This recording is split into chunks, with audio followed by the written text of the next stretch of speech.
surrounding nations, David called for the prophet Nathan to ask him what should be done about the ark. It was housed in a tent, and it should be in a glorious temple. Nathan's advice was to house it as he saw fit.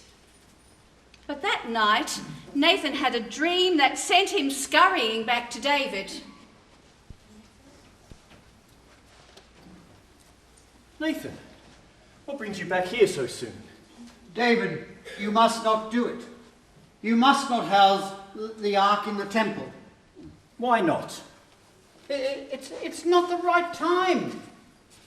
Look, the Lord has blessed you since you've been a shepherd boy. He's blessed you with Saul's wives. And, well, he's blessed you. One day you'll have a son, and it will be your son's duty to build the temple for the ark. A son of mine, you say? Yes, he will build the temple. And what about me? What am I to do? You'll continue to rule. God has blessed you. David, you are the start of a dynasty. This has been promised to you.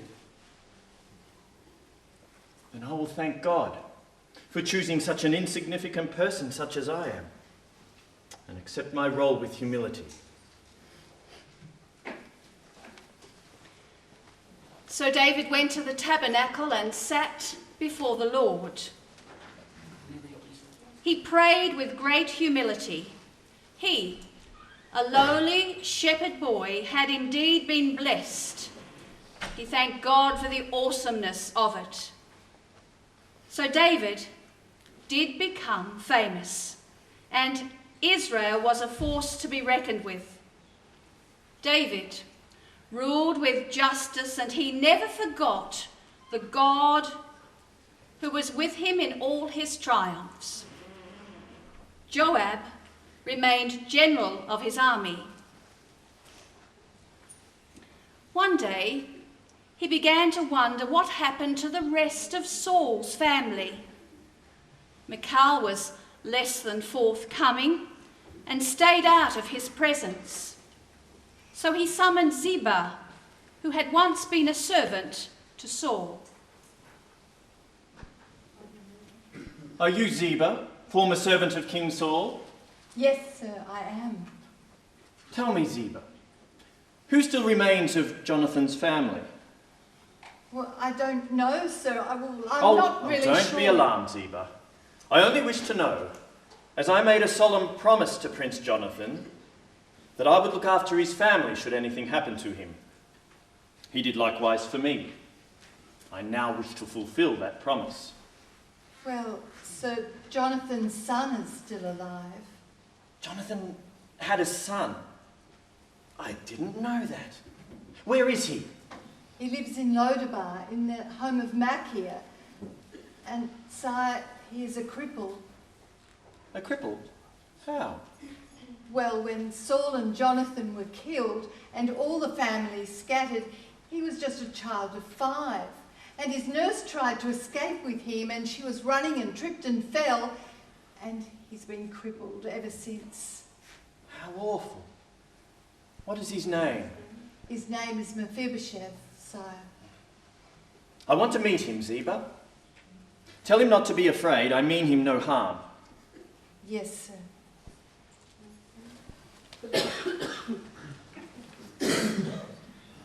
So Ziba brought Mephibosheth, son of Jonathan,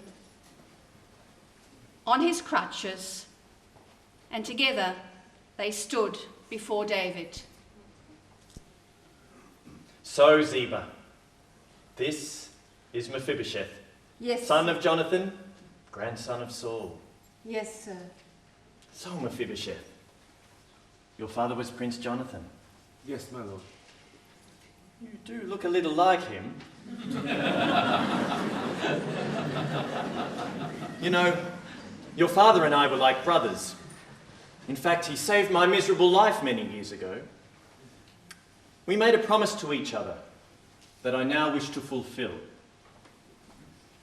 I will restore to you all the land that belonged to your grandfather Saul, and you shall live here in this palace.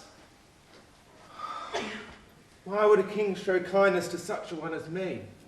Because I made a promise. Now you've heard what I said. He shall have everything that belonged to Saul, and you shall farm the land for him and provide food for his family, and he shall live here as one of my sons. Yes, sire. I'll do as you commanded.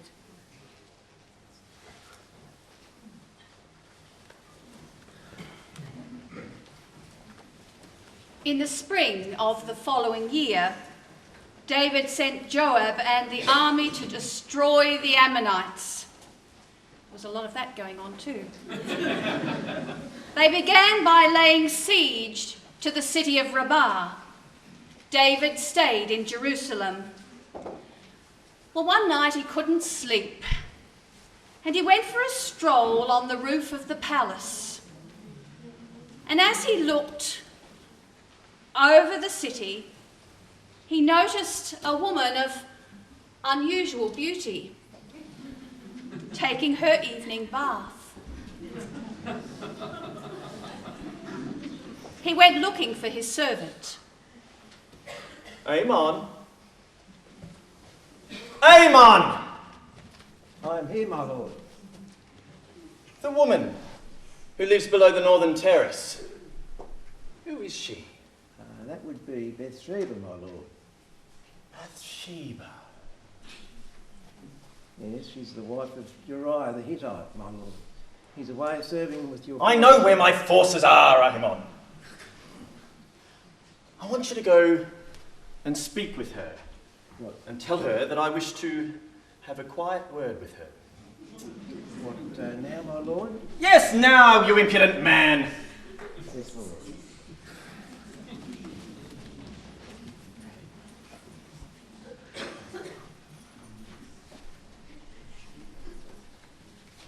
You sent me, my lord. I saw you just now from my terrace. You were taking a bath. Forgive me, my lord. I didn't know I was seen. I didn't mean any harm. You are very beautiful, Bathsheba. Come. I wish to show you the sights of the city from my terrace.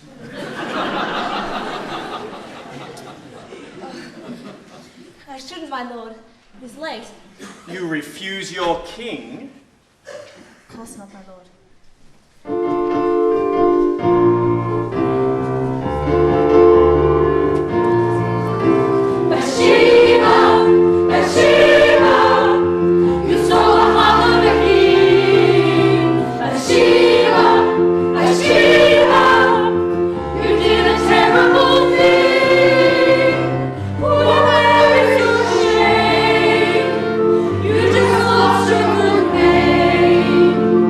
You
that should have been the end of it.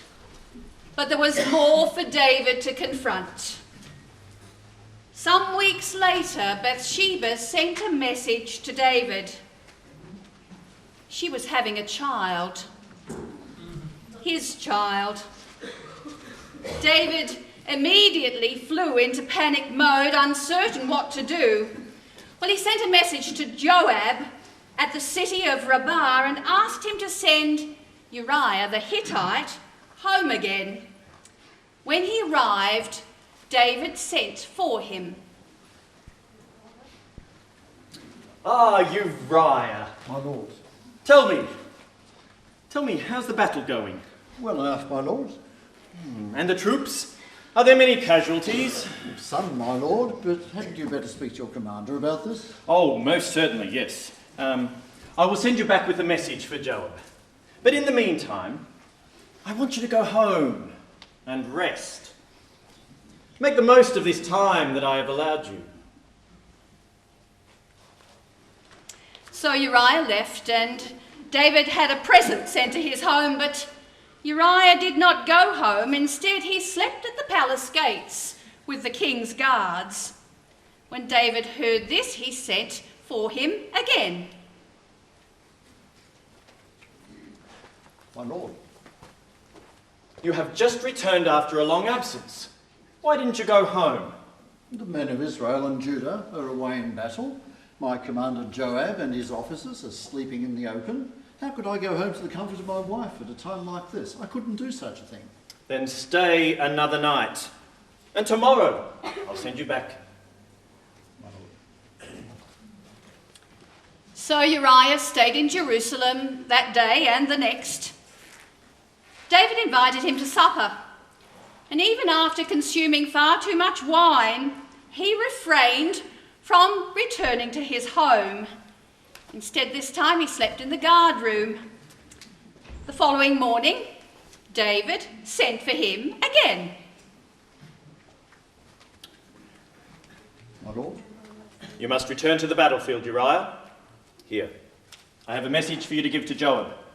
Go in haste. My lord.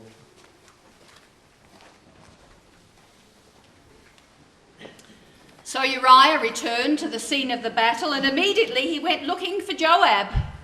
And he found him, and he handed him the scroll. Sir, the king asked me to dispatch this to you with all speed. You had a successful journey home, Uriah. Well, to tell the truth, I was rather bewildered. The king was behaving a little oddly. He asked me to go and rest at my home. But I could not do that. How could I do that when my comrades were out here facing all sorts of discomforts? He didn't seem very pleased with that. However, he asked me to give this message. Thank Post you, haste. Uriah. You may go. My lord.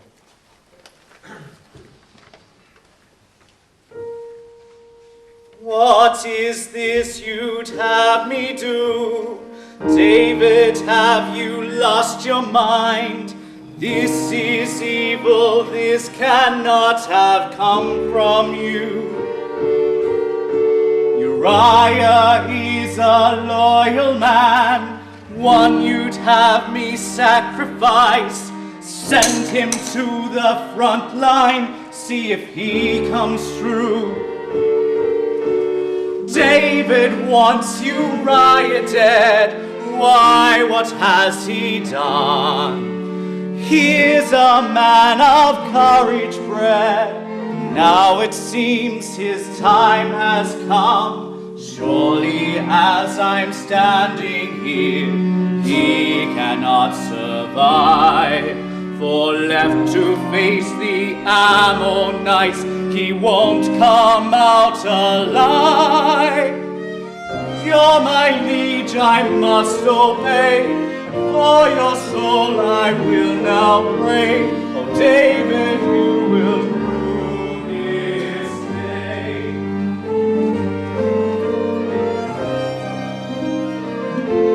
So Joab sent Uriah to where the fighting was the heaviest,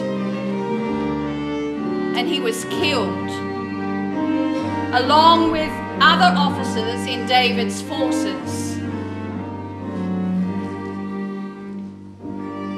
So, with a heavy heart, he reported back to David, whose response to Joab was to take heart and launch a stronger attack on the city in order to capture it. It had been under siege long enough. Well, when Bathsheba heard that her husband was dead, she mourned for him.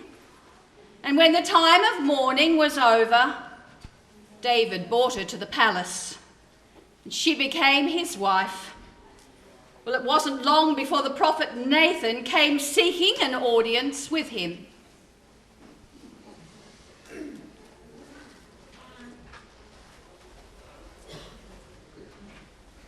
David, look, I want to tell you a story. Once there were two men who lived in the same village. Now, one was rich, the other poor. Now, the rich man had many, many cattle and sheep, and the poor man only had one lamb which he had bought. It was brought up by the family. Now, that rich man, he had a guest coming for tea. And the rich man didn't wish to kill any of his animals, and so he took the lamb of the poor man and had it slain, and had it killed and cooked for supper. What kind of a man would do such a thing? Well, David, you are that man. Yes, David. You've been given everything by the Lord. And if that wasn't as much, he would have given you twice as much. But you had to have a man killed and took his wife. So, and for this, you'll be punished. Your child will not survive.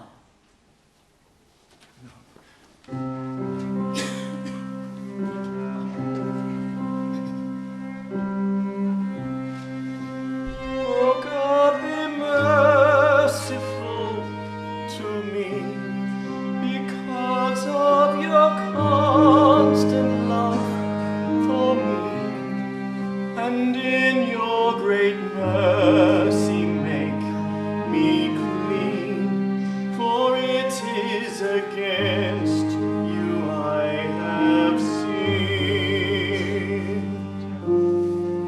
Wash me and I will be whiter than snow. Touch me and I will be clean. And though you've crushed me and broken me, Lord, I'll be happy again.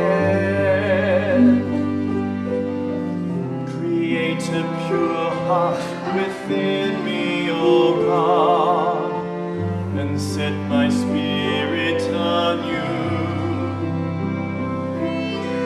Don't banish me from your presence, O Lord, I'll be willing to obey. Spare me my life, O Lord, my God, and I will proclaim your righteousness. Help me to speak, and I will praise you. Give me the joy, and I'll exalt you. Wash me, and I will be whiter than snow. Touch me, and I will be clean. And though you've crushed me and broken me, Lord, I'll be happy again. Create a pure heart within me, O God, and set my spirit on you. Don't banish me from your presence, O Lord, I'll be with you.